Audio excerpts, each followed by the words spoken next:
Tov, Beshem Hashem, Naaseh Venasler, Boker Tov. On est aujourd'hui le vendredi Gimel du mois de Shvat et le 19 du mois de janvier, le Chaim Tovim Shalom, un shiur dédié pour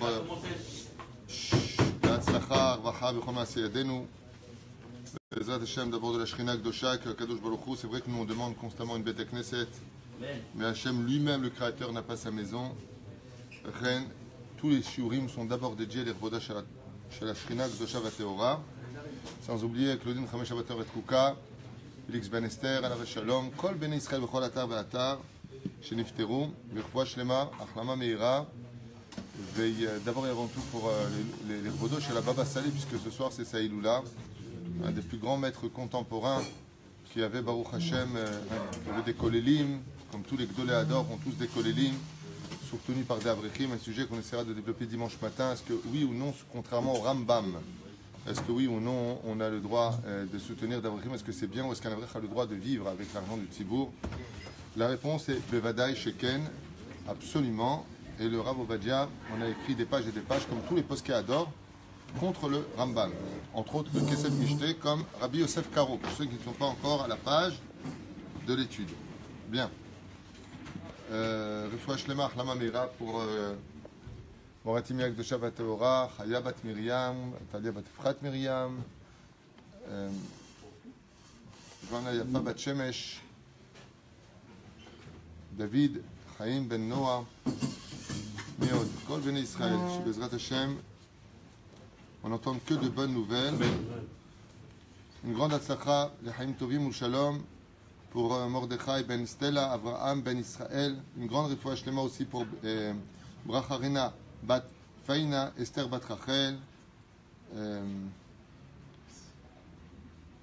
Que Kadosh Baruch Hu leur apporte un très très bon mazal bichlalam pour Meir Nohara Ben Atou. Les Chaim Tovim ou Shalom.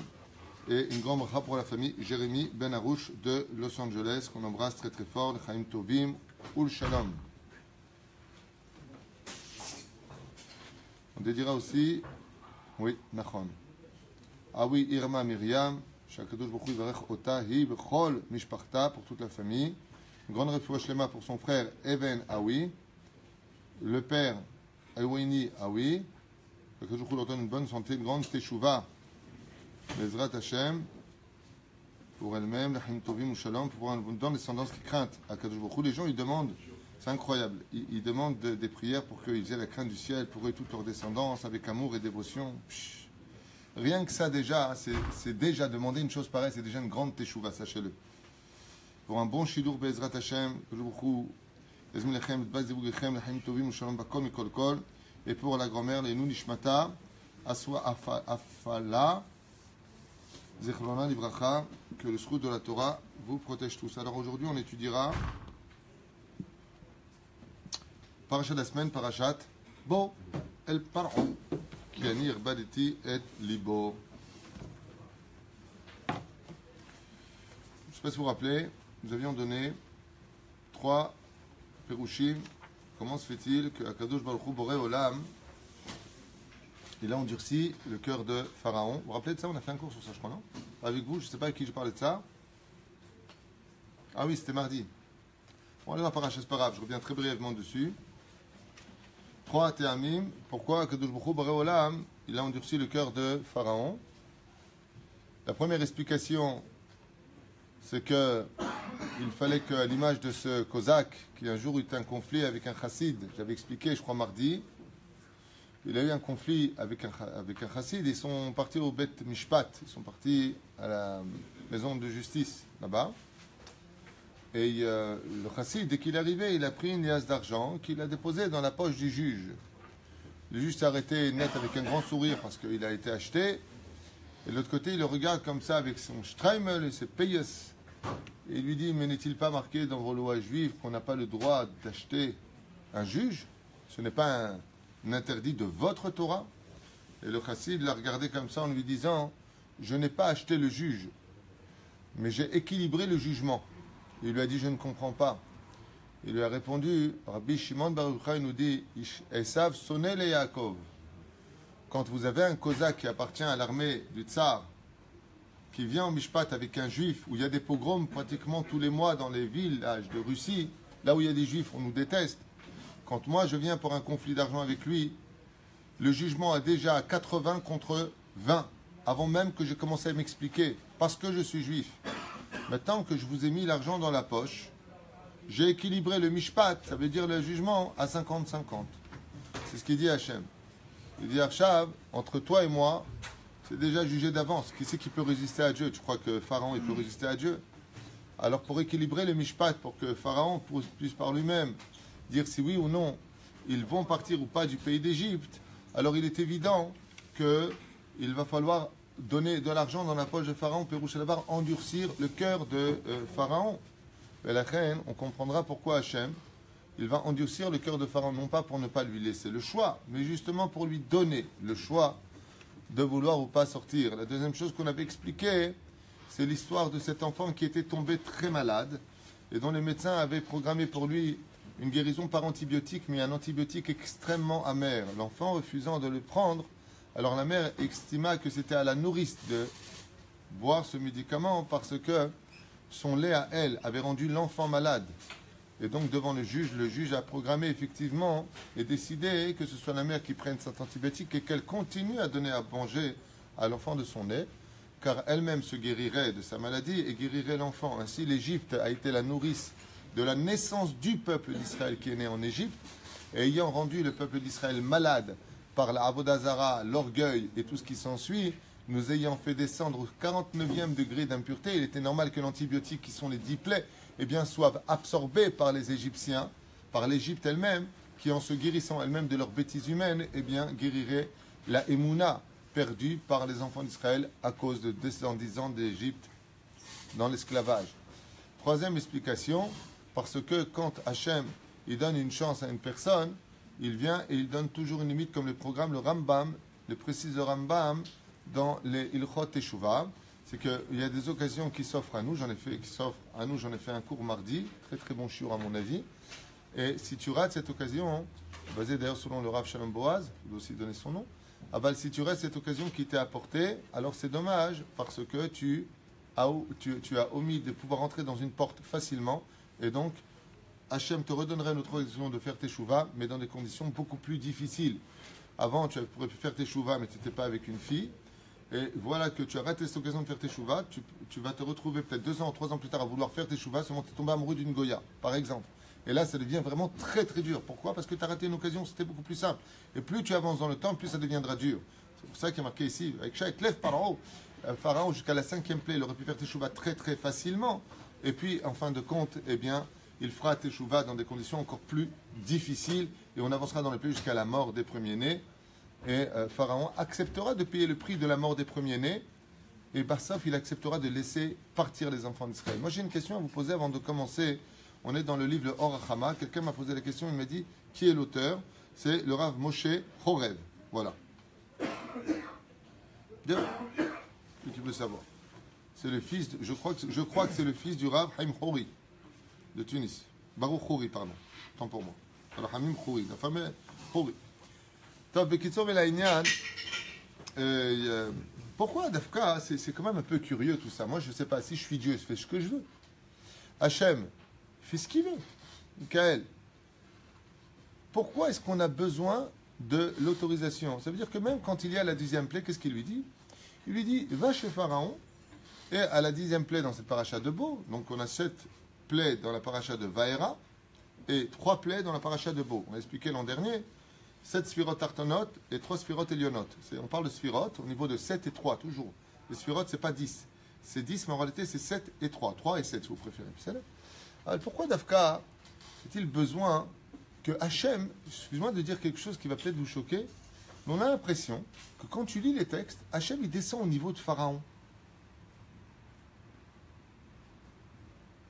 Je répète peut-être que, parce que tout le monde est bouche bée là, alors je répète la question. Tu vois, moi, j'ai un gamin, d'accord? J'ai un fils, puis lui il dit, moi je dis à mon deuxième fils, vas-y. Mon fils il dit, non, il y va pas. Mais je lui mets une télé. Tu vas quoi? Vas-y, va pas. Coucher la bébête, et toi tu y vas. Parce que moi je dis, je suis le père, je suis le taulier. Non. Il faut l'autorisation de Pharaon. Pourquoi? Allez. Et là, on sent que Michael va nous donner une réponse. Parce que Paro, c'est un Melech quand même, le roi. Hachem, il a mis Melech. Alors, explication de Michael, parce que Pharaon est un roi et qu'Hachem veut éduquer les générations qu'un roi, c'est un roi. C'est ça, ça veut dire qu'il faut quand même ne pas les alzel bamalchut. Je l'ai lu, je ne me rappelle pas où ce que tu dis, mais c'est une explication valable.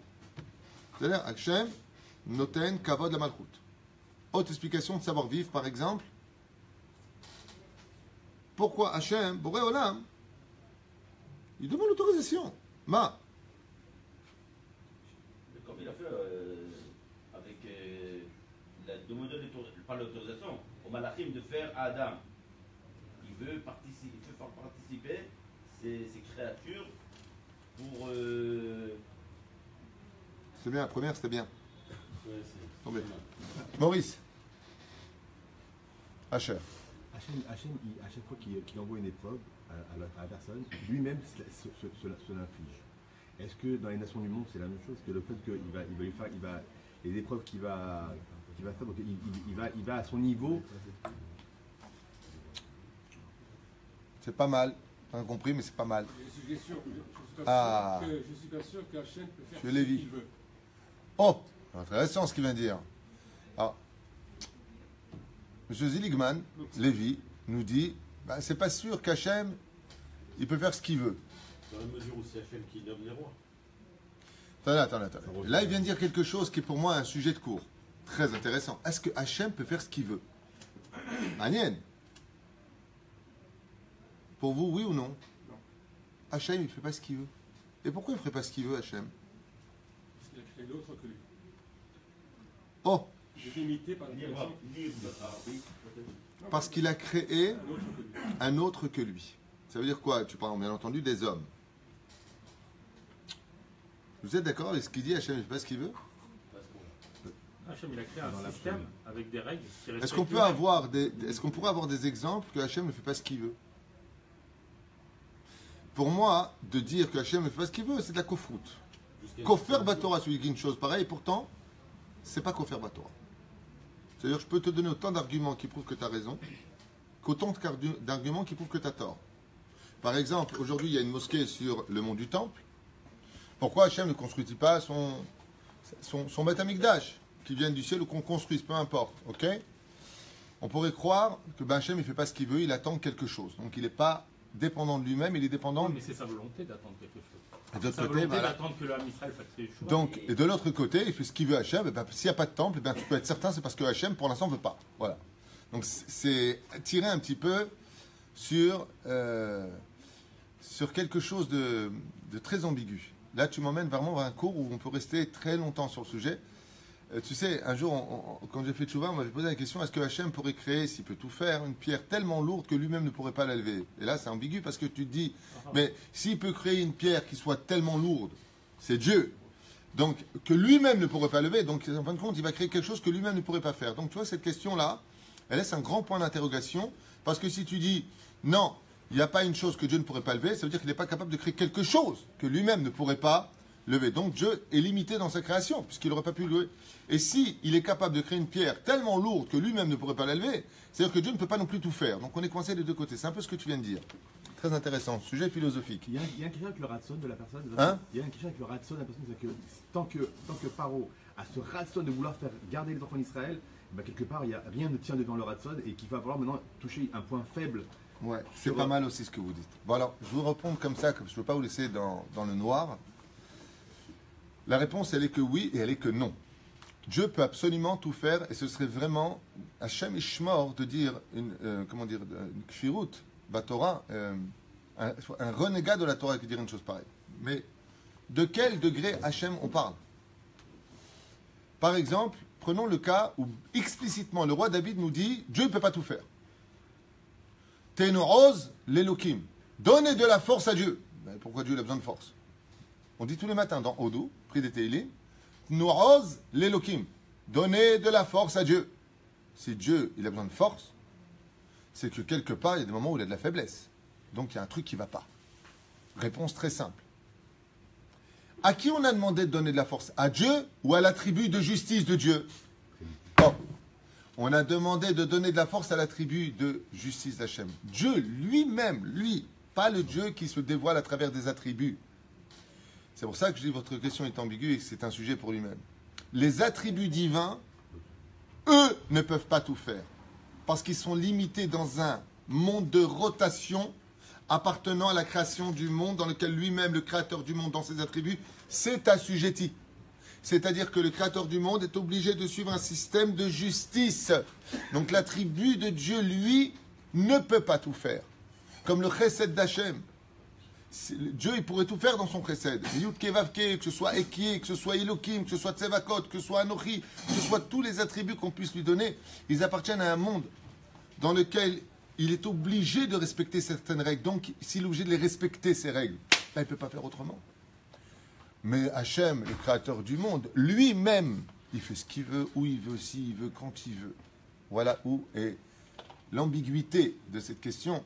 C'est qu'il y a une grande différence entre le En-Sof Baruchu, qui est En-Sof, on ne peut pas le définir, parce que même Dieu lui-même, Dougma, quand on dit Elohim, Hachem, Avakia, tout ce que tu veux, c'est pas Dieu dont on parle. C'est du dévoilement du couloir dans lequel Dieu veut se dévoiler. Je veux me dévoiler sous le nom de Anochi Hachem Elokecha. Baruch Ata Hachem. Shem Adnut. Aval, Dieu lui-même, lui, il fait vraiment ce qu'il veut. Ce qui détermine Hachem comme limité dans le pouvoir, c'est quand il nous a donné, dans un monde défini, le dévoilement de ses noms à lui. Et là, par contre, Dieu, donc, Elohim, lui, là, il est limité. Donc, il ne peut pas agir en conséquence. Juste pour répondre à ta question, pour que tu aies les deux réponses. C'est que, est-ce que Dieu, celui dont on n'a pas le dévoilement, le Dieu absolu, c'est-à-dire celui qu'il ne peut pas se dévoiler nous, si ses attributs, en fin de compte, c'est quoi un attribut? Eh bien, si tu attribues un nom à quelqu'un, c'est que tu le définis. Donc, la définition des noms divins que nous connaissons, par lesquels nous vivons notre Torah, eh bien, ouais, il est bloqué. Ben, il ne peut pas. Donc, il va emmener l'homme à accepter, parce qu'il est en bras de fer. Et pourquoi il ne pourrait pas? Il pose la question maintenant, notre ami Élie. De Élie, Rabbi Aaron, comme on dit chez nous. Bémet pose une question intelligente, arrête-toi là. Et il dit, Bémet, alors pourquoi dans ce cas-là, l'attribut divin ne pourrait pas? Eh bien, parce que Pharaon, vis-à-vis de la justice, il n'a pas tout à fait tort. Ben, ça veut dire quoi, il n'a pas tout à fait tort? Il est roi. Et dans le judaïsme, c'est quoi un roi? Eh bien, un roi, c'est celui qui fait ce qu'il veut dans son pays. Il a la vie et la mort entre les mains de celui qui est dans son pays. Il nous a reçus en tant qu'invités, et il nous a mis en esclavage. Est-ce qu'un roi il a le droit de mettre en esclavage une autre nation, selon la Torah dans l'absolu? Oui. C'est-à-dire, si j'estime que vous représentez une menace pour moi, en tant que roi, bon, je ne parle pas de ministre, président, on ne parle pas de ça, je parle de l'époque des rois, ben oui, un roi, il a droit de pouvoir de vie et de mort sur ses sujets. C'est ça. Mais même là-dedans, il est limité, un roi. Qui? Même dans le pouvoir de vie et de mort, un roi, il est limité. Il fait pas ce qu'il veut, c'est-à-dire il peut Non, pas non, venir non. Je demain parle tuer du quelqu'un. roi selon la halakha. Et David Amélar, demain, il peut pas venir tuer qui il veut. Ben, c'est ce qu'il a fait. Quand Mais- il a dit, ben lui, m'a répondu, il a dit, roi Salomon, tu iras le tuer. C'est parce qu'il y a un laisse-majesté. Ah, c'est une achinami. Tu vois bien que le roi, par exemple, estime ici qu'en Égypte, Mais quand par exemple. juste un instant, laisse-moi finir au moins mes phrases, il estime que les Juifs sont un danger. C'est bien. Donc, lui, mettant en tant que roi, il estime qu'il y a un danger. Alors, il est mis en esclavage. D'ailleurs, la preuve en est, la Gemara dit explicitement, l'Égypte n'a pas été punie parce qu'elle a mis Israël en esclavage. En aucun cas. Mais parce que, comme le disent tous les Parchanim, ils se sont ris et ils ont joui de la souffrance et de la mort des Hébreux. C'est en cela, la preuve en est. Qu'est-ce qu'il a dit Pharaon à Dieu? Mais qu'est-ce que tu me veux chez moi? Depuis quand tu me frappes? Pourquoi tu me frappes? Je fais ta volonté. C'est pas toi qui as dit dans la paracha de l'Echlecha?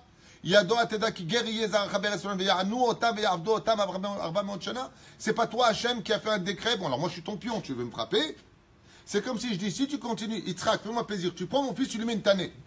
Yitzhak, il me dit ok. Je dis, bah, mon fils il continue, mets-lui une tannée. Il met une tannée, je le frappe. Je dis, ah, bah, excuse-moi, c'est toi qui m'as demandé de le faire, c'est exactement ce que dit Pharaon. Tu as dit que tes enfants descendraient, et Yaranu Otam, ils leur feront du mal. Alors, pourquoi tu me punis?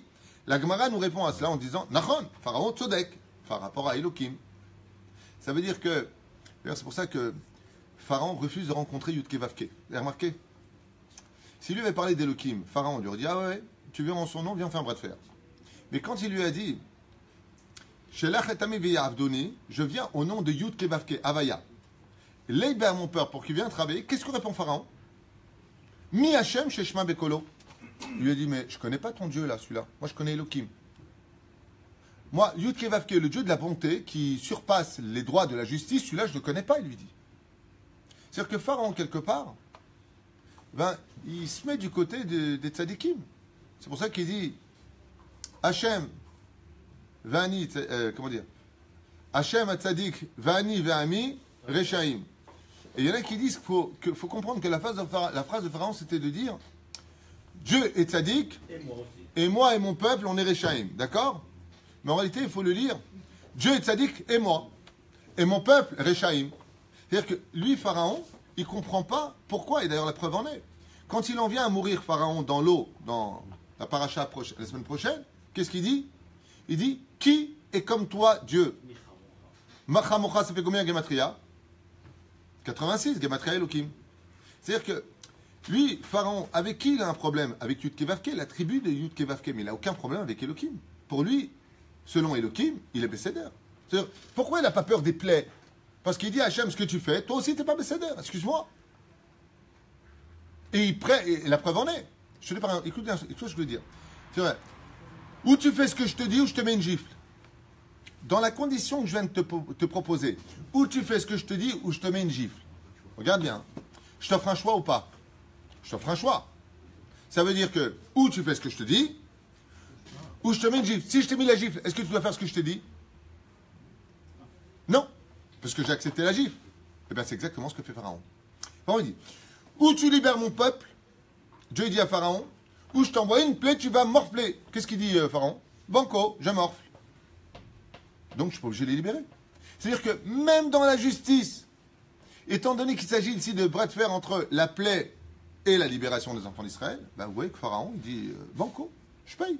Mais il demande d'arrêter les plaies à chaque fois. Hein? Il demande d'arrêter les plaies à chaque fois. Donc Il n'a rien à mis. Mais ça... quoi, quoi. Mais c'est d'argament, il faut bien que ça s'arrête à un moment. Donc Pharaon, jusqu'où il va? Jusqu'au maximum potentiel de ce qu'il peut supporter. Mais c'est là. Ah bah le tachlé, c'est ce qu'ils ont eu la plaie. La preuve en est, on le chante à Pessah. Ils ont subi les 10 plaies.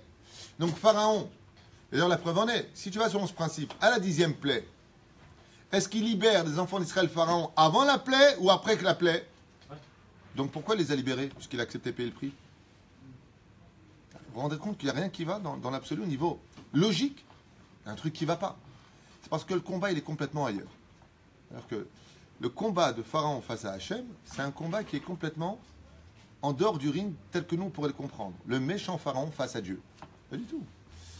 C'est qu'il y a plein d'explications à cela. Encore une fois, tu m'as amené vers un univers qui est un petit peu...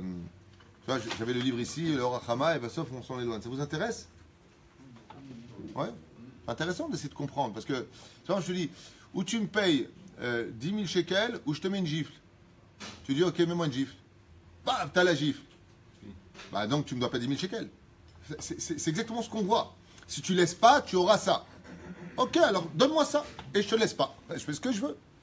Mais qu'est-ce qui donne cette force à Pharaon? Alors, il y a plein de choses à dire, mais une d'entre elles, c'est que Hachem, il a joué avec Pharaon. D'ailleurs, c'est marqué noir sur blanc dans cette paracha. Les mains te saper bozen bincha ou ben mitra et tacher et alalti ben mitzraim, afin que tu racontes à tes enfants et tes petits-enfants combien je me suis alalti défoulé ou joué des Égyptiens. Alors où il était le jeu? C'est marrant de faire tuer des gens? Curieux. Réponse. Eh bien c'est très simple, c'est parce que les enfants d'Israël dans l'absolu ne méritaient pas de sortir. C'est-à-dire selon la tribu de Elohim, Dieu ne pouvait pas faire sortir les enfants d'Israël. Comme c'est marqué, Elu Ovda Avodazara, Elu Ovda Avodazara. Eux, ils sont Avodazara, les Égyptiens, et eux, ils sont Ovda Avodazara. Qui t'a dit que les Hébreux ont plus de valeur que les Égyptiens? Qui s'est vendu l'un à l'autre que Moshe Rabbeinu dit, ah, Taïadati, maintenant je sais pourquoi vous méritez tellement de coups sur la tronche. À cause de quelle faute?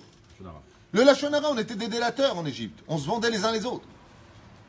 Donc, la justice d'Elohim, on a vu que Dieu, pour le Lachon Hara et la haine, qu'est-ce qu'il a fait? Il a détruit le temple, il a tué des millions de personnes. Premier temple, deuxième temple. Oh! Donc tu vois bien que Hachem, dès qu'on n'est pas Besséder, il frappe. Donc Pharaon, il dit, attends, mais qu'est-ce que tu veux chez moi? D'où je sais, moi, que Moshe, c'est le libérateur. C'est un juif qui me l'a dit. En quoi vous êtes meilleur que nous, vous? Première explication. Donc Hachem, qu'est-ce qu'il est obligé de faire? il est obligé que Pharaon ne fasse plus appel à la justice. Donc il ne faut pas que ça vienne d'une justice, mais que ça vienne de lui. Partez, partez, vous êtes une plaie. Vous savez quoi? Laisse tomber le din. Partez, dégagez. Première explication. Un petit peu bancal, je vous dis la vérité, parce que ça se discute quand même. Deuxième explication, ils n'ont pas fini leur temps. Et la reine, pour les deux explications, étant donné que d'un côté, ils sont au Davodazara, de l'autre côté, ils n'ont pas fini leur temps, 400 ans, ils sont à 210 ans, eh bien, au sage, je nous racontais quelque chose d'incroyable. C'est que Béhémet, Hachem, il a contourné l'histoire. Comment? En disant, voilà, moi j'estime qu'on doit faire sortir les enfants d'Israël maintenant, ils sont arrivés au même tête, Tcharet-Touma, 49e degré d'impureté. Super. Vient Pharaon, il dit, pas du tout, ils vont rester ici à vie. Voilà. Seulement, Hachem, il dit, alors allez lui dire que moi, le roi des rois, qui est fait de Pharaon roi d'Égypte, je voudrais qu'il libère les enfants d'Israël. Très curieusement, chers amis, Akadosh Baruch Hu va quitter le palais de justice et va proposer un bras de fer à Pharaon. Les mains d'Avardomé. C'est comme le père avec son fils. Le père avec son fils ont un conflit. Et on voit qu'ils sont un peu à teco. Ça veut dire qu'ils sont en match nul. Qu'est-ce que fait le père très intelligemment? Il dit, écoute bien, mais moi je t'ai demandé aussi de faire quelque chose, pas en tant que j'ai raison ou j'ai tort, en tant que père. Et là, le fils, il répond, que j'en ai à faire que tu sois mon père. Et là, les Dayanim qui entendent disent, oh, oh, Kibouda Ba'em, respect des parents, Habibi. Que tu aies raison, c'est une chose, ou que tu aies tort, c'est autre chose. Mais ton père te parle. Ça veut dire que Hachem, il dit, moi, je suis le roi des rois, toi, t'es roi. Moi, j'ai dit, ils partent. Toi, t'as dit, ils partent pas. Est-ce qu'un roi peut battre le roi des rois? Donc, c'est un bras de fer. Ce qui fait que les anges, dans ce genre de situation, sont obligés de donner raison au roi des rois. Yash od esber yoter caché. Et là, par contre, je vais y répondre, ça va te faire plaisir, puisque c'est un enseignement que le Maharaj, je crois, le ramène. Enfin, il y a plusieurs références à ça. C'est que les 10 plaies, dans l'absolu, représentent un petit peu la création du monde. Arrête, le monde a été créé par 10 paroles. Et au nom de quel attribut a été créé le monde par 10 paroles? Vayomer Elohim, Vayomer Elohim, Vayomer Elohim, Elohim, Elohim, Elohim, c'est Midat Hadin. Hein? Asrat Adibrot. Non, Asrat Adibrot, c'est encore autre chose. Aval, tout est relié. Ça veut dire que, dans la Asrat Adibrot, on ne voit pas, je ne crois pas qu'on voit le mot Elohim. Elohim Alpanaï. Tu n'auras pas, pardon, d'autres dieux. En tant que lui-même, Dieu se dévoile en tant que Anochi Hachem Elokecha. Elokecha, c'est un diminutif du mot Elohim. L'éternel, ton Dieu. Dieu, c'est Elohim dans la traduction, et l'éternel, c'est le mot Yudke Vavke. C'est là. Hachem Davka se dévoile dans la bonté, dans les 10 commandements. Okay? Velo Yelcha Elohim. Acherim Alpanaï. Tu n'auras pas d'autre Dieu, mais il parle de ce que celui que l'homme va faire pour lui un Dieu. Pourquoi? Parce que il y a quelque chose qu'il faut retenir. À part le Balatourim, la Gemara et d'autres références qui vont certainement faire griser les autres, mais pour qui le monde a été créé? Ça veut dire que la grande question de Pharaon, c'est que Pharaon n'accepte pas l'idée que le monde a été créé pour Israël. Vous dites les Hébreux que le monde a été créé pour vous. Moi, j'accepte pas. Je répète. Quand il y a eu la tour de Babel, quand il y a eu le Dor à Plaga, d'accord? Quand il y a eu avant ça le déluge. Depuis le début de l'histoire, Adam a eu des fils, dont le troisième sera Chet. C'est-à-dire, il y a eu la descendance, des milliers d'enfants, voire des millions d'enfants qui ont peuplé la terre. Ensuite, il y a eu le déluge, poum! Qui a été frappé? Toute la terre. Noach, ses 3 fils, leurs femmes, rentrent dans la Teva. Ils ressortent de la Teva, 3 fils vont concrétiser l'humanité. Cham, tout ce qui est l'Afrique, Yafet, tout ce qui est l'Occident et l'Extrême-Orient, et Shem va créer les Sémitiques. C'est-à-dire, donc toute l'humanité va être créée là. Depuis le début des temps, Cham a estimé par exemple, Cham c'est le père de Pout, c'est le père de Mitzraïm, c'est le père de l'Égypte, c'est un des pères de l'humanité. Arrête, qui sont les pères de l'humanité qu'on connaît aujourd'hui? 3 personnages. C'est pour ça que c'est marqué Avot Avotam. C'est Avot Avotam, le père de tes pères. De qui tu parles? Adam Arishon, Noé, les 3 frères, c'est Shem, Ham et Yafet. Quand il y a eu les 3 frères, ils se sont partagés le monde. Et cette idéologie a toujours poursuivi l'histoire. Mapitom, vous les Juifs, et d'ailleurs, sachez une chose d'ailleurs. Toute la haine des nations du monde qu'on a traversée à travers toutes les générations jusqu'à aujourd'hui vient du fait que ça dérange l'humanité que le monde a été créé pour nous. Mais oui, c'est pour ça. Mais Bevadaï. Pourquoi est-ce que les goïms nous haïssent? Tachles? Peut-être pas tout le monde, j'en sais rien, mais en tout cas, pourquoi il y a tellement de haine? En tout cas, tu le vois. Quand il y a eu la révolte du printemps, soi-disant pour la démocratie et les intérêts de leur pays, ça a été des manifestations à mort Israël. Si tu te bats pour ton pays, quand tu es en Syrie, quand tu es en Tunisie, quand tu es au Maghreb, quelque part, en faisant des manifestations parce que tu n'es pas content de ton président, pourquoi tu cries à mort Israël? Ça veut dire qu'il y a une vente intérieure qui se traduit par de la haine. Et pourquoi? Et la preuve en est. Les chrétiens et l'islam, par exemple, qu'est-ce qu'ils font depuis qu'ils existent en tant que pseudo-religion? Qu'est-ce qu'ils font? Le monde est à nous. Vous devez écouter Allah, sinon on vous tue tous. Parce que Dieu ne tolère pas autre chose que la religion musulmane. Qu'est-ce qu'ont fait les chrétiens pendant des décennies? Imposer les croisades. Et nous, on est là, un petit peuple, jamais, jamais destructible. Comme me l'a dit un jour un arabe lui-même, les juifs, chaque fois qu'on cherche des grands médecins, des grands philosophes, des grands musiciens, des grands professeurs, des prix Nobel, c'est que des juifs. 14 millions dans le monde. C'est ce que dit le roi des Khazars. Le roi des Khazars, le roi Kuzari, il dit à Rabbi Yehuda Levi, mais je sais que Dieu existe, mais pourquoi c'est vous? Pourquoi ce serez vous les représentants de Dieu sur terre? C'est pas normal. En quoi, vous, les nations du monde, qui dites, nous on est des milliards, vous êtes des petits, comme ça, le peuple juif, qui vous êtes, vous, un petit pays de rien du tout, il fait la pluie et le beau temps dans le monde, vous êtes malade. Vous êtes qui, vous? Et ce conflit, si vous voulez, qui continue jusqu'à aujourd'hui. Regardez. Est-ce que les goïms, ils ont leur pays, leur capitale? Ouais. Est-ce que les Arabes, ils ont plein de pays, leur capitale? Ouais. Est-ce qu'Israël est un pays? Un pays. Est-ce que c'est le plus grand pays du monde? C'est le plus petit. C'est le plus petit pays du monde. Notre capitale, Jérusalem, qui la veut? L'islam, la chrétienté, la totale. Pourquoi? Vous avez le Vatican, vous les chrétiens, qu'est-ce que vous voulez chez nous? Vous avez un pays qui vous représente avec une ville qui est un État dans l'État et qui est considéré comme le pays le plus riche du monde. Vous avez le Vatican. Vous avez la Mecque. Alors qu'est-ce que tu veux chez toi ou chez moi, Mecque? Qu'est-ce que tu veux? Vous avez la Mecque, vous tournez autour, dans les Dourbiya. Vas-y. Nous, on n'a rien. On a juste un mur de 17 mètres de long. C'est tout. Allez, 30 mètres de long, parce qu'il y a le côté des femmes. C'est tout ce qu'on a. On a un petit mur. Que de l'autre côté du mur, c'est devenu un pissotoire pour l'islam. Pour ceux qui ne sont pas au courant, c'est un pissotoire. Avec une lisière comme ça, ils ont fait. J'y suis allé voir. On n'a rien. On a un mur. Et ce mur-là, on nous le discute. Un truc de fou. Et pourquoi on nous le discute? Vous savez pourquoi?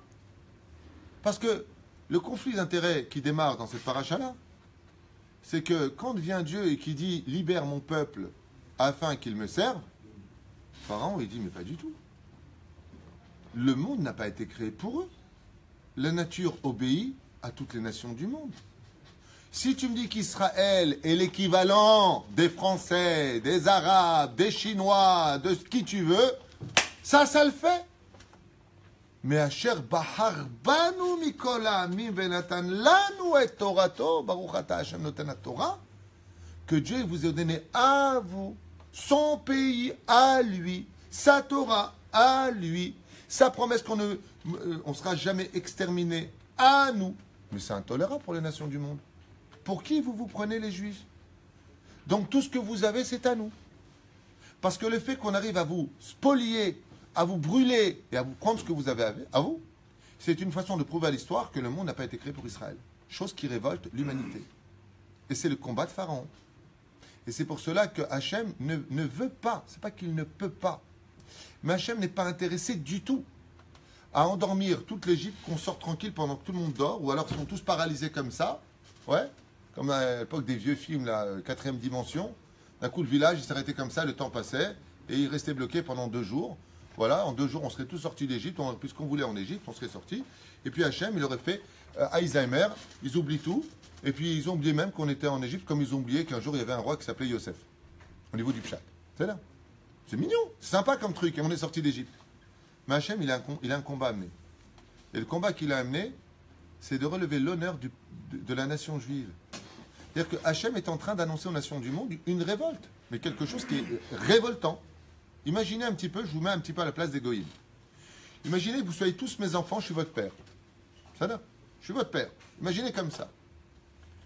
Et je dis, Yitzhak Cohen, tu es mon fils préféré. Et quand je vais parler aux autres, c'est par toi que je vais parler. Comment vous sentiriez? Ouais, tout le monde a les boules. Ce serait dur. Juste une chose, qui vous auriez envie de frapper maintenant? Yitzhak. Imaginez maintenant que Bémet, vous êtes tous mes enfants à moi. Et que je viens vous dire, libérez Yitzhak, s'il vous plaît. Yitzhak, viens, j'ai le monde futur à te donner, j'ai une banque à te donner, j'ai des appartements à te donner, mon fils. Vous avez envie de me dire tout de suite une phrase. Excuse-moi, papa, on est des bâtards, nous? Voilà pourquoi il y a un combat. Pourquoi Pharaon, il vivra à la fin de toutes ces épreuves? Pourquoi, Bémet, il y a quelque chose qui... Que Dieu, quand les anges, ils voient l'Égypte ensevelie dans les eaux, que l'Égypte est morte, c'est fini, Met al Sefatayam, Dieu, il dit aux anges, mais arrêtez de vous réjouir, c'est mes enfants qui meurent. Alors pourquoi tu les as tués? Je comprends rien, je comprends rien. C'est tes enfants, c'est pas tes enfants, ils ont fait du mal, ils prenaient leur bain dans le sang des Juifs. Je comprends rien, Hachem, à ta façon de faire les choses. Eh bien, c'est qu'Hachem, il accepte que les nations du monde soient ses enfants. Le hic de l'histoire, c'est qu'il faut que, écoutez bien ce que je veux vous dire, c'est très profond, mais très important, c'est qu'on ne peut sortir de la première histoire de notre galoute qu'avec la reconnaissance des nations du monde. Prenons un exemple. Prenons un exemple très très marrant et contemporain. Non, tu ne comprends pas. Écoute bien ce que je dis, c'est très important. Écoute bien, Eric. Les Juifs sont montés sur la terre d'Israël quand? À la première alia, bien avant 1948. Pour celui qui veut un petit peu étudier l'histoire, les premiers Irgunim, ce qu'on appelle d'ailleurs la première alia, je vous rappelle que Herzl est mort en 1917, il a écrit son livre blanc, c'était blanc bien avant Ben Gurion. On est monté en Eretz Israël bien avant 1948. Il y a eu la première alia et la deuxième alia massive, avec l'Exodus et la totale. C'est là. Mais on était déjà en Israël. On était installé chez nous. On est revenu à la maison. Les Irgunim existaient avant 1948. Alors qu'est-ce qui s'est passé? Eh bien, il s'est passé qu'il y a un miracle. Et si seulement les gens pouvaient étudier l'histoire comme il le fallait, ça veut pas dire que moi je sais mieux que les autres. C'est pas ça que je suis en train de dire. Mais moi j'ai compris une facette de la Torah qui mérite d'être écoutée. C'est dans ce sens que je dis ça. Faut être orgueilleux. Quel est le plus grand miracle, d'après vous, de ces dernières décennies? Le plus grand miracle, vous savez c'est lequel? L'histoire a commencé avec la reconnaissance de Pharaon qui dit « Partez! Allez servir votre Dieu, vous, vos enfants, vos bétails, la totale, partez !» Mais va te faire cuire un œuf, on s'en fout de ce que toi tu penses, le petit nain, le petit nabo là-bas, la Pharaon. Hachem, il te fait comprendre, pas du tout. Votre histoire en tant que peuple d'Israël n'a de valeur que dans la reconnaissance des nations du monde. Donc quel est le plus grand miracle qu'on ait vécu? Pour celui qui veut enfin dire « Waouh, c'est intéressant ce qu'il est en train de dire celui-là ». 1948. Tout comme la naissance d'Abraham est née en 1948 de la création du monde, et qu'il a été reconnu comme étant le premier monothéiste, dévoilant Hachem Av Amon Goïm, celui qui deviendra le représentant de Dieu pour toutes les nations du monde, d'un coup, en 1948, l'ONU, la plus grosse arnaque de l'histoire, ceci étant, se réunit. Et qu'est-ce qu'ils reconnaissent? Ils reconnaissent l'État hébreu, l'existence d'un peuple sur sa terre. Voilà exactement ce qui se passe. Et pourquoi c'est le plus grand miracle? Parce que celui qui n'a pas compris 1948 n'a jamais étudié la paracha ni de Bo ni de Béchala. Il n'a rien compris au pourquoi de Pharaon. Alors au niveau du Midrash, oui, Dieu voulait que tu racontes, regardez les prodiges et les miracles que j'ai fait en Égypte. C'est bien ça pour Kita Aleph, Bet Gimel. Essaie de monter au niveau baccalauréat, au niveau de l'étude. Pourquoi Hachem tu fais ça? Bémet. D'ailleurs, la preuve en est, tu as 4 garçons autour de la table et tu racontes les 10 plaies pendant le Seder de Pessah. Mais quand tu parles avec des gens, Chachamim, Nevonim, Talmidei Chachamim, qui sages, mais alors c'est quoi le problème de Pharaon? Eh bien, c'est que Hachem ne peut pas donner l'entité à Israël s'il n'y a pas la reconnaissance des autres. Et ça, on le verra, ne serait-ce que dans l'histoire du peuple d'Israël. Qui est le roi des 12 tribus? Yehuda. Qu'est-ce que dit maintenant Yaakov à Yehuda? Yoducha achecha. Tu ne pourras être roi que quand tes frères te reconnaîtront en tant que roi. Sinon, tu ne peux pas être roi. On le verra toute l'histoire. Adoniaou s'est nommé roi. Avshalom s'était nommé roi. Mais le roi Salomon, qu'est-ce qu'il a dit? Le roi David, je te jure, dit à Bathsheba, que Salomon, ton fils sera le roi. Et donc, qu'est-ce qu'il fallait pour cela? Que les Kohanim se réunissent, que le peuple le reconnaisse. Mais s'il n'y a pas une reconnaissance du peuple, s'il n'y a pas une reconnaissance de la famille dans l'histoire, eh bien, ça crée des guerres. Et comme il est de nature de faire des guerres dans le monde dans lequel nous sommes, c'est une nature de faire des guerres. Ça veut dire qu'il est de nature dans le monde dans lequel nous sommes. Ce qui n'est pas naturel, c'est d'être dans un kollel en train d'étudier la Torah. Mais d'être en train de mater des filles dans la nature de l'homme, qui yetzer lev adam ramineura, barati yetzerara barati lo Torah tavlin, tellement de versets qui nous mettent en garde en disant que la nature de l'homme, c'est normal. Tu m'énerves, donc je te crie dessus, je t'insulte. La nature, le normal, serait, d'ailleurs tu le dis à quelqu'un, t'es chômeur Shabbat, non, non, je suis normal. La normalité de notre vie, de tout temps, c'est qu'il faut se battre pour sa parnassa, que si je dois mentir un petit peu, ça m'arrange. C'est pour ça que Dieu te dit, ne fais pas de la shonara, parce qu'il est, il est de nature d'en faire. La preuve en est, quand tu dis à quelqu'un, tu sais, excuse-moi, je ne reçois pas, c'est du lachonara ce que tu viens de dire. Il te regarde comme un abruti. Il est fou ce mec, je t'ai dit une vérité. Toi, tu ne veux pas parler avec moi, ne parle pas avec moi. Il ne comprend même pas qu'il y a un problème. Parce que la normalité des choses, et ça, c'est pas d'aujourd'hui, c'est de tout temps. Là, le mec, il a trouvé une femme mariée. Une femme est mariée, il s'est fou amoureux d'elle et elle est follement amoureuse de lui. La normalité, c'est quoi? Le mec qui est correct, il va te dire, attends, on s'aime toi et moi, t'es une femme mariée, t'as qu'à divorcer, puis on se retrouve. Et tu dis à la personne, tu sais que tu es en train de détruire une famille entière. Tu veux pas changer de rue, tu veux pas arrêter de regarder cette femme. Qu'est-ce qui te répond? Mais l'amour, c'est l'amour. Et on va même se servir de Dieu. Mais si Dieu me l'a fait rencontrer, c'est pas pour rien. Tout vient de Dieu, non? C'est très difficile. Seulement, est-ce que tu as une reconnaissance du mari qui a dit oui? Le mari, il est en guerre. Qu'est-ce que tu regardes ma meuf, toi? Qu'est-ce que tu regardes? Qu'est-ce que tu fais? Il y a une guerre. Le monde dans lequel nous sommes, ça veut dire que la Torah, sachez une chose. Elle est tout sauf naturelle pour le monde dans lequel on vit. D'être Shomer Shabbat, c'est être en marge de l'histoire. Et c'est pour ça que les nations du monde, la Grèce, Rome, qu'est-ce qu'ils nous disent? Les Grecs, mais soyez comme nous. Arrêtez de dire que vous êtes supérieurs à nous.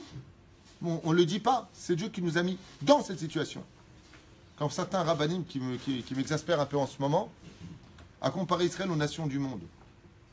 Mais ils ont oublié un détail. Ce n'est pas Israël qui disent, eux, que nous sommes les meilleurs. C'est Dieu qui nous a dit, vous êtes mon peuple de Ségoula, vous. Je vous ai choisi, par la semaine, parmi les peuples, et je veux vous donner à vous la Torah. T'as oublié, mon pote, que ce n'est pas nous qui avons nous qu'on est les meilleurs, mais que c'est Dieu qui nous a choisis. La preuve en est. Même Moshe Rabbeinu qui lui a dit, vas-y, libère mon peuple, il a dit, laisse tomber, je veux pas. Quand on est, tu veux la Torah, qu'est-ce qu'on a dit à Dieu? Non, mais c'est bon, on peut s'en passer. Hein? Si vous ne recevez pas ma Torah, wallah, je vous éclate sur la maintenant. Je prends la montagne, je la retourne et je vous éclate. Non? Tu prends 10 juifs dans la rue. Tu veux être religieux? Bah ouais, parce que, ouais, si tu veux. Mais j'ai quand même des doutes, enfin, j'ai des questions, tu vois.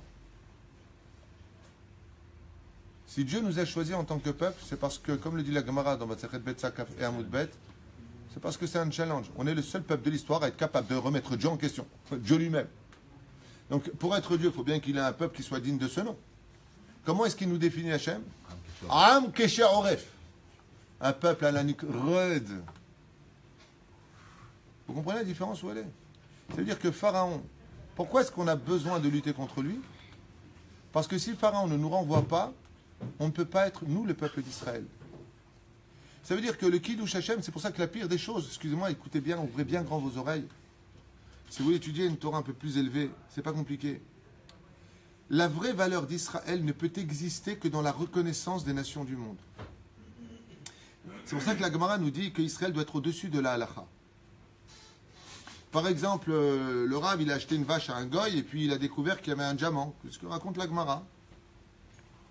Et bien, il dit au goy, tiens, reprends ta vache et rends-moi mon argent. Pourquoi? Il lui dit, parce qu'il y avait un diamant. Moi, je t'ai acheté la vache, je t'ai pas acheté le diamant. Et le goy lui a répondu, ah non, non, non, quand je t'ai vendu la vache, c'était avec la cloche. Ce qu'il y a dedans, tu le gardes. Il lui a dit, alors j'en veux pas, parce que moi, je t'ai acheté la vache qui coûtait 1000 pièces. Ou 200 pièces, 100 pièces, peu importe. Pas le diamant qu'il y avait dedans. Qu'est-ce qu'il a répondu, le goy? Béni soit le Dieu d'Israël.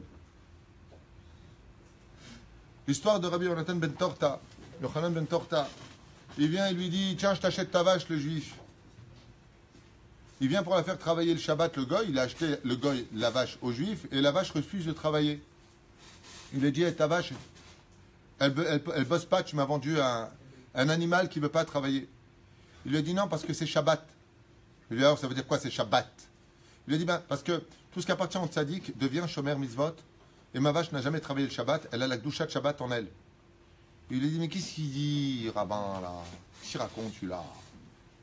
Il lui dit, tu es en train de me dire quoi? Il lui dit, juste un instant. Il vient, il parle à l'oreille de la vache. Marguerite, écoute-moi bien. Je t'ai vendu au goy. Tu n'es plus tenu de respecter Shabbat puisque tu m'appartenais avant. Maintenant, t'écoutes le goy. All right? La vache. Mouh. Pas le choix. D'un coup, elle se met à travailler pendant Shabbat. Le goy, qu'est-ce qu'il fait? Il va au Beddin, il veut devenir juif. Il dit, ah non, parce que si une vache, elle était capable de comprendre la valeur de Shabbat, moi qui suis goy, j'ai besoin de comprendre. C'est dans le Kiddush Hashem que le peuple d'Israël dévoile son entité par rapport aux nations du monde. Ça veut dire que, si vous n'avez pas compris, c'est très simple. C'est bien. La pire chose qu'on puisse faire à notre peuple, le cancer, la mort qu'un homme puisse apporter au peuple d'Israël, c'est le Chilul Hashem vis-à-vis des nations du monde. La plus belle mitzvah de toutes les mitzvot de la Torah qui puisse exister, c'est d'être un Kiddush Hashem aux yeux des nations du monde. D'arriver à faire dire aux nations du monde qui est ce peuple si exceptionnel. C'est à nous de provoquer ça. Pas en allant dans le sens du poil, hein, comme certains pourraient le penser. Pas du tout, on ne fait pas de la lèche. Mais en étant un exemple qui respectons Hachem, la Torah et les mitzvot. C'est-à-dire que le mode d'emploi pour arriver à cela, chers amis, c'est très simple. Quand tu respectes Torah, mitzvot ou masim tovim, et comme j'ai parlé une fois avec Yitzhak Shamir, alors qu'un congrès en Espagne, vous vous rappelez, on avait parlé de ça la dernière fois, je ne me rappelle plus en quelle année, peu importe. Il a dit non, je ne pourrais pas participer. Shabbat oblige. Ils ont poussé ça au Yom Rishon. Ils ont dit bon, bah, s'il ne peut pas venir, alors on fera ça à dimanche.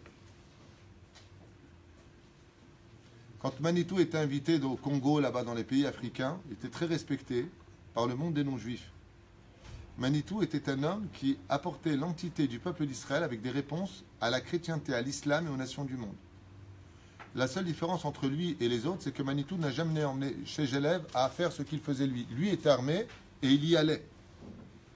Il ne faisait pas de vidéo en disant « Venez avec moi, c'est comme ça qu'on doit être. On doit se mélanger avec les nations du monde. Israël n'est pas mieux que les nations du monde, comme certains abrutis l'enseignent aujourd'hui. » Mamashlo.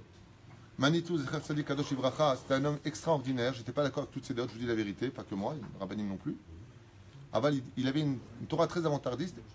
Et ce qu'il avait d'extraordinaire, c'est que quand il allait chez les nations du monde, il leur répondait.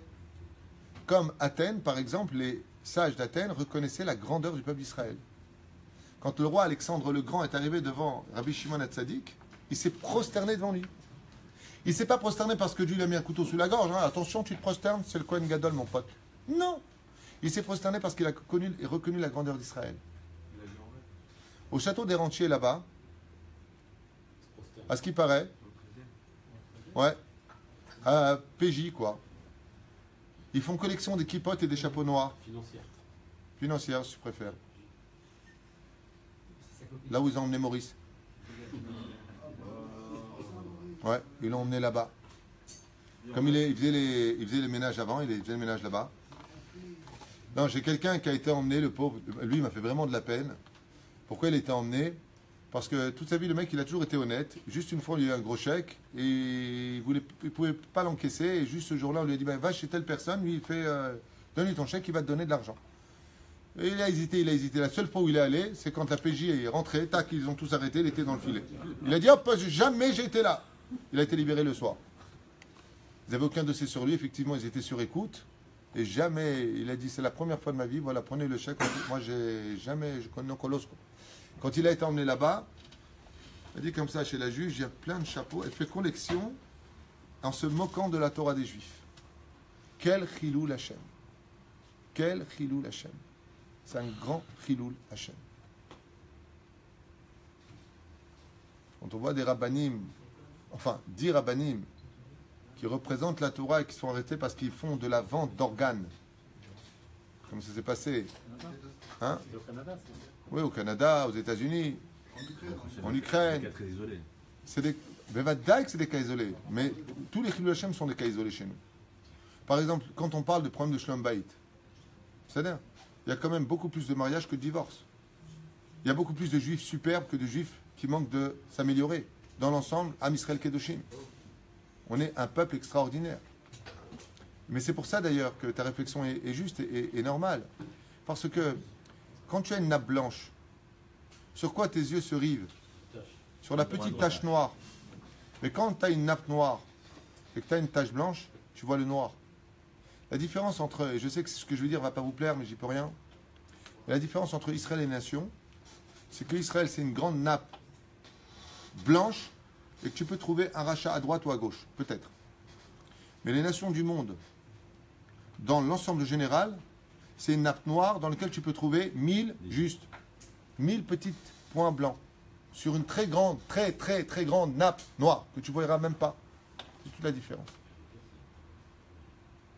C'est là, c'est toute la différence. Mais en ce qui nous concerne, nous, pour finir avec ces parachas de Bo El Paro, va chez Pharaon. Pourquoi va chez Pharaon? Parce que j'ai besoin que Pharaon te reconnaisse. Tu ne peux pas être Moshe Rabbeinu si Pharaon ne dit pas Moshe Rabbeinu est le libérateur. Tu ne peux pas emmener un peuple d'Israël qui devient le peuple d'Israël si les nations ne reconnaissent pas, parce que toutes les 70 nations étaient en Égypte, que Israël est le peuple que Dieu veut sortir. S'il n'y a pas cette reconnaissance, alors c'est pas possible. On ne peut pas exister. C'est pour ça que le roi Salomon le dit en une phrase. C'est très sympa. Qu'est-ce qu'il dit le roi Salomon? Il dit Shoshana ben achochin ken rayati ben abanot. J'ai vu une rose parmi les ronces. Mais qu'est-ce que c'est une rose? Ben c'est une ronce sur laquelle Dieu y dépose une couronne qu'on appelle les pétales. Ça veut dire que sur les ronces que Dieu a créées, Dieu a déposé une couronne sur le peuple d'Israël. Et comment est-ce qu'il le prouve? Il est déjà 9h10, donc je vous libérerai avec ça. Eh bien, c'est très simple. Comment Hachem il prouve cela? Avec les 10 plaies. Et si vous observez bien, c'est quoi les 10 plaies? Je vous avais expliqué la dernière fois que l'Égypte et les nations du monde vivent de façon cartésienne. Ça veut dire qu'ils vivent selon le code de la nature. Si je veux gagner la guerre, il me faut plus de missiles. Si je veux garder une guerre, il me faut plus de soldats. Quand je veux faire quelque chose, il faut que 2 et 2 fassent 4, pas 5 ni 3. C'est logique. Le peuple d'Israël, lui, n'est pas logique. Il est au-dessus de la nature. Qui est la tribu qui dirige le monde de la nature? Elohim. C'est pour ça qu'ils traduisent toujours Dieu. Nous croyons en Dieu sur le dollar. C'est là. Ça veut dire que s'il y a un ouragan, c'est les forces de la nature, c'est normal. On ne se remettra pas en question. Le peuple d'Israël, quand il nous arrive quelque chose, on se remet nous en question. À part certains évangélistes qui vont dire Dieu est en colère. Vas-y, mets-le de côté en asile psychiatrique, tu vois. Pour à la que nous, on voit les choses de la nature à travers notre conduite. Mais c'est pas normal. Imagine maintenant, tu dis tu sais le tsunami qui a tué des milliers d'enfants là-bas, là. Tu sais toutes les familles qui sont à la rue, là, qui n'ont même pas de quoi bouffer, qui sont en train de crever de faim avec le choléra. Eh bien, c'est parce qu'ils se sont prosternés devant des statues. Mais tu te fais tuer. Tu te fais insulter de dire une chose pareille. C'est logique. C'est-à-dire, si un goy, il t'entend dire une chose pareille, comme c'est marqué dans la Gemara de Maseret Brachot, parce que ça, c'est marqué dans Maseret Brachot, qu'est-ce que c'est les tsunamis? C'est parce qu'ils ont fait Avodah Zarah. Attends, mais tu plaisantes. Le mec, il a fait une statue, t'es mon Dieu, alors toute sa famille, elle meurt, enterrée dans de la boue. Attends, où est l'équilibre des choses? C'est inadmissible. Et c'est ce que dit Pharaon. Vous voyez, mais tu viens, tu me changes ton bâton en serpent, mais t'es un rigolo, quoi. Tiens, Auguste, va faire pareil. De l'eau qui devient du sang. C'est mignon, mais enfin bon, vas-y, faites pareil. Parce que qu'est-ce que tu crois? Vous êtes au-dessus de la nature? La sorcellerie, par contre, pour l'égoïsme, fait partie d'une nature dans la nature. Parce que qui a créé les démons? Ben, c'est la Mida d'Elohim, c'est pas Midat HaChesed. Tout ce qui touche à la création d'Elohim fait partie d'un système de rotation pour lequel les nations du monde adhèrent. Ça veut dire que tu peux tout à fait voir un mec très élégant, cartésien, qui va te dire « je crois pas en Dieu », mais qui va aller voir un marabout pour savoir s'il va gagner les élections ou pas. Il n'a pas de problème avec ça. Pourquoi? Parce que ça fait partie, les marabouts, du monde de Elohim. Le monde des démons. Qui bara otam, Elohim, deuxième jour. Machekan Ma'anien, maintenant on comprendra pourquoi les diplés, je vous laisserai avec ça. C'est que si vous observez bien les diplés, il n'y en a pas une qui est naturelle. Il n'y en a pas une qui est cartésienne. C'est Mea la Teva. Le 9e plaie, et l'obscurité avait envahi l'Égypte, mais par contre, dans les maisons juives, il y avait de la lumière. C'est inexplicable. Le sang dans le verre, quand je buvais, c'était de l'eau pour le juif, mais lui, avec sa paille, dans le même verre, il buvait du sang. Ça, c'est pas possible. C'est anti-nature. Qu'est-ce que Dieu il a voulu expliquer? Eh bien, exactement le combat de Pharaon. Ça veut dire quoi le combat de Pharaon? C'est pour ça que Pharaon finira dans la première création du monde qui s'appelle comment Dieu a créé le monde. Quelle est la première création de Dieu? L'eau. Qu'est-ce que Dieu a créé au monde? La première création du monde, comme l'enseignent tous les livres, comme Chesed Abraham, le Zohar et tous les autres livres, la première création de Dieu. Et Dieu fit apparaître la terre de l'eau. Il sépara les eaux d'en haut des eaux d'en bas. Pourquoi Pharaon finit dans la 11e plaie dans l'eau? Parce que les 10 plaies représentent les 10 créations de la création du monde. Les 10 paroles. Et donc Hachem est obligé de faire de la première création qui fut l'océan, l'eau, qui était dans l'espace et dans le monde dans lequel on vit, va séparer ces deux mondes qu'on appelle le firmament. Il les a séparés, il va séparer les eaux. Pourquoi? Pour que toutes les nations du monde, comme Rachav Azona qui l'enseignera dans le livre de Yoshua Binoun, Kulanu Shaman, on a tous entendu que Dieu il a été capable de refaire la création du monde pour les Juifs. Et ça explique tout. Parce que si d'un côté tu as dit que Shem, Ham et Yafet, les 3 fils de Noach, sont les pères des nations du monde, ils sont échos. Donc il va falloir recréer l'histoire à travers d'un nouveau père, une nouvelle naissance. C'est la sortie d'Égypte, première fête juive. Et qu'est-ce qui a été créé à la création du monde? Regardez comme c'est beau notre Torah, pour ceux qui veulent étudier une Torah, que quand tu sors du Beth Midrash, oi oi oi, Ani Sameach Hashem, Ani Yehudi. Tu sais c'est quoi? 2 choses ont été créées. L'eau et le temps, jour 1, jour 2, jour 3. Quand on sort d'Égypte, quelle est la première mitzvah en tant que peuple d'Israël? Chodesh Lachem. Je fais de vous des rois. Comment tu dis le mot roi en hébreu? Melech. C'est les lettres du mot Lachem pour vous. Sanctifiez le temps. Nous recommençons l'histoire à partir de vous. J'ai créé le monde par 10 paroles. Les nations, vous n'êtes pas d'accord de comprendre que maintenant j'ai choisi le peuple avec lequel je veux me dévoiler pour vous. C'est pas que Dieu ignore les nations du monde. Dieu aime les nations du monde, contrairement à ce qu'on pense. On est tous les enfants d'Hachem. Mais le créateur du monde, il te dit, ok, mais dans une famille, il y a l'aîné, il y a le cadet, il y a le benjamin, et le né, il a une double part. Olamazé, Olamaba. Donc je veux simplement que vous reconnaissiez le grand. Ouais, non, mais on n'est pas d'accord. Et Pharaon a raison. Il a raison de ne pas être d'accord. Moi, je suis le fils de Ham. Depuis quand Shem, il était au-dessus de Ham? Ok, il a été maudit, c'est d'ailleurs. Mais Dieu, il a fait de moi un roi. Je fais ce que je veux. Alors Hachem est obligé de recommencer l'histoire. Ok, première plaie.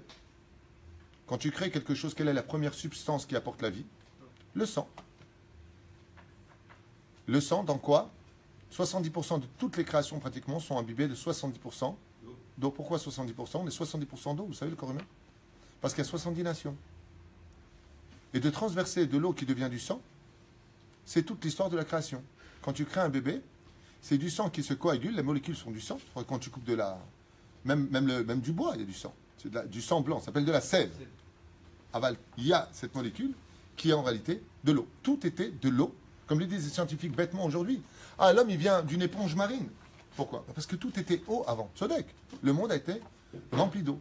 Donc si on fait tout le processus inverse, ce serait un peu compliqué d'expliquer maintenant. Au niveau de chaque plaie qui ont eu lieu, des grenouilles et ainsi de suite, toutes viennent d'un monde. Par exemple, où sont jetées les sauterelles? Dans l'eau. D'où sortent les grenouilles? De l'eau. La plaie du sang? De l'eau. C'est là. Tout le Inyan de rejeter les enfants dans le Nil, pourquoi il a eu cette idée Bilham? Parce que Bilham lutte contre cette... Bilham, quel attribut? Midatadine. Il vient pour maudire. Il vient pour maudire parce qu'il trouve des défauts chez les autres. Quand il vient voir une nation pour la maudire, Bilham, avec son œil pourri, Eh bien, il demandait à Dieu de punir cette nation parce qu'il voyait chez lui les défauts. Quand il est arrivé chez Israël, il a dit, oh, Matouvo Alecha, Israël, qu'est-ce qu'il est beau ce peuple, je peux rien faire. Il n'y a pas de défaut. Il n'a pas de défaut, je ne peux pas le maudire. Comment je peux demander à Dieu d'intervenir au niveau de la justice alors que ce peuple n'a pas de défaut? Au nom de quoi il les punirait? Non. En tant que peuple, le peuple d'Israël n'a pas de défaut, sache-le. Sinon Dieu ne nous aurait jamais choisi. Seulement le peuple d'Israël traverse en tant que peuple. Vous savez, je donne un exemple, Emma Davardomé. Imagine que tu as un troupeau de 600 000 têtes. 600 000, vous savez, et que tu arrives à les faire avancer. Mais de ce côté-là, tu as un peu des moutons qui vont un peu plus à droite, un peu plus à gauche. Est-ce que tu as emmené le troupeau à la bonne direction? Oui. Est-ce qu'il y en a qui se sont un peu égarés? Oui. Mais t'inquiète pas, parce que si tu es un bon berger, tu as des chiens. C'est-à-dire que les nations du monde, sans les comparer à des siens, pour ne pas que je mette de comparaison, c'est juste une image que je donne. Ouais. Eh bien, qu'est-ce que vont faire les nations du monde? Ils vont recadrer le troupeau. Ça veut dire, on va s'assimiler, on va faire... Hein? Dieu va mettre de la haine dans le cœur des goïms pour nous remettre un petit peu à notre état de juifs. Donc on va quitter le pays. Parce que si on quitte le pays, c'est parce qu'on est en train de s'assimiler. Donc Hachem, il envoie le berger qui est Dieu, il envoie les nations du monde comme des chiens qui viennent remettre. Encore une fois, ne vous vexez pas, s'il y a des nôtres qui regardent, je ne vous compare pas à des chiens, c'est une image. Vous savez, c'est quoi un berger? Il a des chiens. Et nous, on n'est pas des moutons, si vous préférez. Voilà. Comme ça, la comparaison, non, ce serait vexant d'écouter que une personne comme ça, à Ashdod, compare à des... C'est pas ce que je veux dire. Au contraire, j'ai des amis qui sont pas juifs. Hier encore avec quelqu'un vraiment génial, que j'aime beaucoup, qui n'est pas juif et qui est un homme de couleur. Voilà, il est en train de m'organiser un cours à Marseille, il est en train d'organiser un cours... c'est pas un juif. J'ai rien contre les non-juifs. C'est juste une image que je donne, que des fois, Hachem, il fait intervenir certaines situations pour qu'on se regroupe. Par exemple, on était très très bien en France. La majeure partie des gens qui ont fait l'Alia, c'est peut-être pas non plus par idéologie. Ça devient dangereux en France, il n'y a plus rien à faire. Des fois, on vient parce qu'on veut rester près du berger, puis des fois, on vient parce qu'il y a des loups. Ça devient dangereux. Alors, on fait ça Alia. Peu importe. Ce qui est certain, c'est que les 10 plaies, pourquoi je voulais finir avec ça? Parce que tout comme l'histoire du monde a commencé par l'histoire de l'océan, il fallait que Akadosh Baruch Hu, à travers les 10 plaies, raconte l'histoire de Pessah. Et l'histoire de Pessah, c'est incroyable. Toutes les nations du monde l'ont copié dans leur religion. Quand est-ce que tombe la fête musulmane? À Pessah. À l'Aïd, c'est à Pessah. Quand est-ce que tombe la Pâque chrétienne? C'est à Pessah. Et pourquoi eux, ils ont Pessah? Parce que Pessah, c'est la première fête juive qui parle du contrôle du temps. Dès qu'on rentre dans le Rosh Chodesh Nissan, c'est le nouvel an des rois. Aleph Ben Nissan, c'est Rosh Hashanah la Melachim. Waouh! Rosh Hashanah la Melachim. C'est le Rosh Hashanah des rois. C'est le premier mois de l'année juive. Et c'est là-bas où nous, on commémore. Etmol Aïnou. Et aujourd'hui, nous sommes. Nous sommes sortis d'une reconnaissance des nations du monde. C'est pour ça que la Géoula, Mahloket, Rabbi Eliezer, Rabbi Yoshua, aura lieu ou au mois de Nissan ou au mois de Tishrei. Et pour cela, il fallait quoi? Il fallait que les océans qui étaient fermés se réouvrent pour laisser passer un peuple. Et pourquoi, d'après vous, maintenant vous allez comprendre quelque chose de génial, vous allez vous frotter les mains. Pourquoi, d'après vous, Pharaon, d'après vous, il est fou le mec. Tu viens de subir 10 plaies. Tu vois ce que Dieu est capable de faire. Dieu, il ouvre l'océan, la mer Rouge en deux. Il laisse passer les enfants d'Israël. Comment tu peux aller derrière? T'es bête ou quoi? Pharaon n'est pas bête. Mais Pharaon est sûr d'une chose. Le monde n'a pas été créé pour eux. Si Dieu il a ouvert la mer pour eux, ben, il doit aussi l'ouvrir pour nous. Et Dieu lui donne sa réponse finale. Nous, on passe, et bien vous, vous passez pas. Bah, ça se referme. Et là, Pharaon, il fait tchouva. Il fait tchouva et il dit, qui est comme toi, Hachem, parmi les dieux? Je reconnais enfin Israël. Bravo, partez. Vous méritez. C'est-à-dire que toute l'histoire de notre parachat de Bo, parachat de Béchalach, parachat de Yitro, il va nous faire comprendre. Et c'est pour ça que d'ailleurs, quand on sort de tout ça, c'est extraordinaire parce que la finalité, elle est matok. Qui meurt dans ces parachutes? Les non-juifs. Israël vit. À part 80% des juifs qui ne veulent pas, qui n'acceptent pas cette idée. Il y a 80% de philosophes en Égypte qui meurent en Égypte, qui ont une philosophie que nous sommes tous humains, nous sommes tous pareils. Sodek. Nous, on pense comme ça. Nous, les juifs, on pense comme ça. Donc un petit peu pour certains rabbinim qui déblatèrent des choses avec lesquelles je ne suis pas d'accord et qui ne sont pas réellement référenciées, c'est que c'est pas nous les juifs qui disons que nous sommes le peuple élu, nous ne le pensons même pas. Il n'y a pas plus humble qu'un juif. Non, c'est Dieu qui fait de nous. Et si l'on ne se comporte pas comme des juifs qui observons les mitzvot d'Hachem, c'est Dieu qui se fâche. C'est pas nous.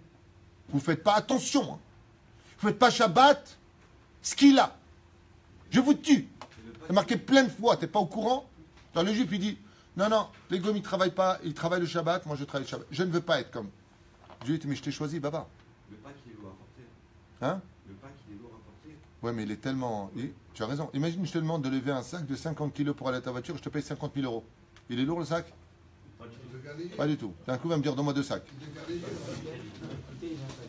Aval Pérou Shadavar, je voudrais juste finir quelque chose de matok, en honneur des nations du monde, parce que vraiment, il mérite d'être aussi complimenté. Quelle est la paracha qui suit Béchalar? C'est qui Yitro? C'est un goy. Et qu'est-ce qu'il y a dans cette paracha de Yitro? Le don de la Torah. Ça veut dire que Hachem, il renvoie un très très très grand message aux nations du monde. Il leur dit, vous savez sur quel nom je vais donner la Torah? Sur le plus grand prêtre d'Avodazara, représentant toutes les 70 nations. Yitro, le pape des 70 Avodazara de l'époque. C'est à lui que je vais donner la Torah. En son nom, à lui, Yitro. Pourquoi? Parce que le monde, comme le dit le Balatorim, oui, et contre toute attente, oui, le monde a été créé pour l'étude de la Torah. Pour ceux qui ne le savent pas, il y a un rave qui a déblatéré encore des bêtises, le pauvre. Ken? Le monde n'existe que par la bouche de ceux qui étudient la Torah. C'est ce qu'on verra bien dimanche avec le Rav Ovadia Yosef. Est-ce qu'on doit ou pas soutenir des Avrechim? Le Vadaïk, c'est une mitzvah de soutenir des Avrechim contre le Rambam. Chose qu'on étudiera en long et en large. Vzegam al Psuka du Bet Yosef. Et tous les poskim, mamash. Pratiquement tous. À part un ou deux, peut-être, qui sont restés selon la chita du Rambam. Peut-être. Aval, tous les Gdolé adorent, y compris Baba Saleh, dont c'est Saïloula. Et tous les grands d'Israël, comme le Rav Kanievski lui-même, comme le Rav Ben Siona Shaul, comme le Rav Ovadia Yosef, comme le Rav Yoram Abergel, avaient tous des kolélim et pas des petits kolélim. Le Rav Abergel avait plus de 1000 élèves. Pas Kanetivot, Beersheba et ailleurs. Tous soutenus par le digne de Zvouloun et Issachar.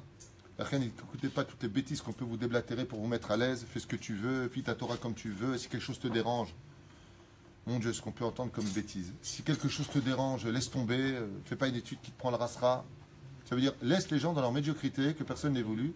Et les versets de l'Efum Tsaragra, oublie. Je ne sais pas ce qui se passe en ce moment, on est dans une période où Pharaon s'habille en rabbin. Enfin bon, c'est une parenthèse qu'on reverra à une occasion, peut-être dimanche. On en reparlera un peu plus avec des détails et des références du Talmud, puisqu'on n'a pas moins de 10 ou 12 références dans le Talmud qui disent que c'est une mise à soutenir un avraire. Et que l'Avrechim d'ailleurs ont toujours existé, Masechet Megillah Bedaf, et une ville ne peut être appelée une ville que quand il y a 10 batlanim, c'est-à-dire 10 personnes qui étudient dans un kollel. On réétudiera ça, Bezrat Hashem, Beito Bismano.